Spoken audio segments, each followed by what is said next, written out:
Hello বন্ধুরা, আজকে একটা ব্লগ ভিডিও তোমাদের সাথে শেয়ার করছি। এটা রাতের খাবার রান্না করছি। তো এদিকে পোলাও চালটা আমি ধুয়ে রেখেছি। পোলাও করব, মাছের ঝোল করব আর আলু ভাজাটা বসিয়ে দিয়েছি। আর এদিকে পোলাওটা ভেজে নিয়েছি, নারকেলের দুধ দিয়েই করছি। নারকেলেরটা খুব বেশি ছিল না, ওই যতটা আর কি হয়।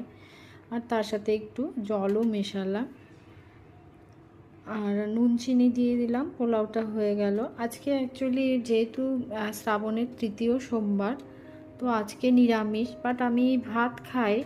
ওবেলা কাউনের চাল খেয়েছি আর এবেলা পোলাও খাবো। আর তো বাট নিরামিষ খাই। আর মাছগুলো ভেজে নিচ্ছি। ছেলে অতটা নিরামিষ খেতে পারে না, এই কারণে মাছ আবার করলাম। তো পোলাওটা হয়ে গেছে, যেহেতু ঘরোয়া খাবার তাই অতটা কিন্তু রিচ করিনি, যতটা না করলেই নয়, একদম হালকার মধ্যেই করেছি। আমি এখানে মাছের ঝোলটা এবার করছি, মানে পোলাওটা আর আলু ভাজাটা রেখে এলাম টেবিলে, কারণ আমার যে নিরামিষ, তো মাছটা করবো না, খাবো না। ছেলে নিরামিষ খেতে পারে না, তাই ওর জন্য মাছ করছি। একটাই গ্যাস, একটু আগে পরে করে এই জন্য করছি। পোলাওটা করে রেখে এসেছি, আলু ভাজাটা রেখেছি আর মাছটা বসালাম।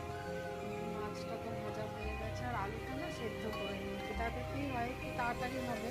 মশলা কষে করলে সেদ্ধ করা আলুটা দিয়ে দেবো, তাহলে তাড়াতাড়ি হয়ে যাবে। রাত হয়ে গেছে অনেকটাই, তো তাই কষে এসছে মশলাটা। আলু দিয়ে দেবো। মশলাটা কষে গেছে, আলু আর মাছটা দিয়ে দিলাম। যেহেতু আলুটা সেদ্ধ করা, একটু মশলার সাথে নাড়িয়ে চাড়িয়ে তারপর জল দিয়ে, গরম জল দিয়ে দিলাম। ফুটে গেলেই নামিয়ে নেব।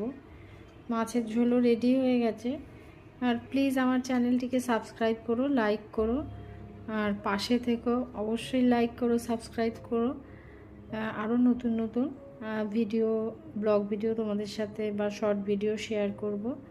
তো আজকের ভিডিওটা এটুকুই। আর আমরা খাবার টেবিলে চলে এসেছি, আর আমাদের খাবার বেড়ে নিয়েছে। আমি যেহেতু আলু ভাজা আর পোলাও খাবো। তো থ্যাঙ্কস ফর ওয়াচিং।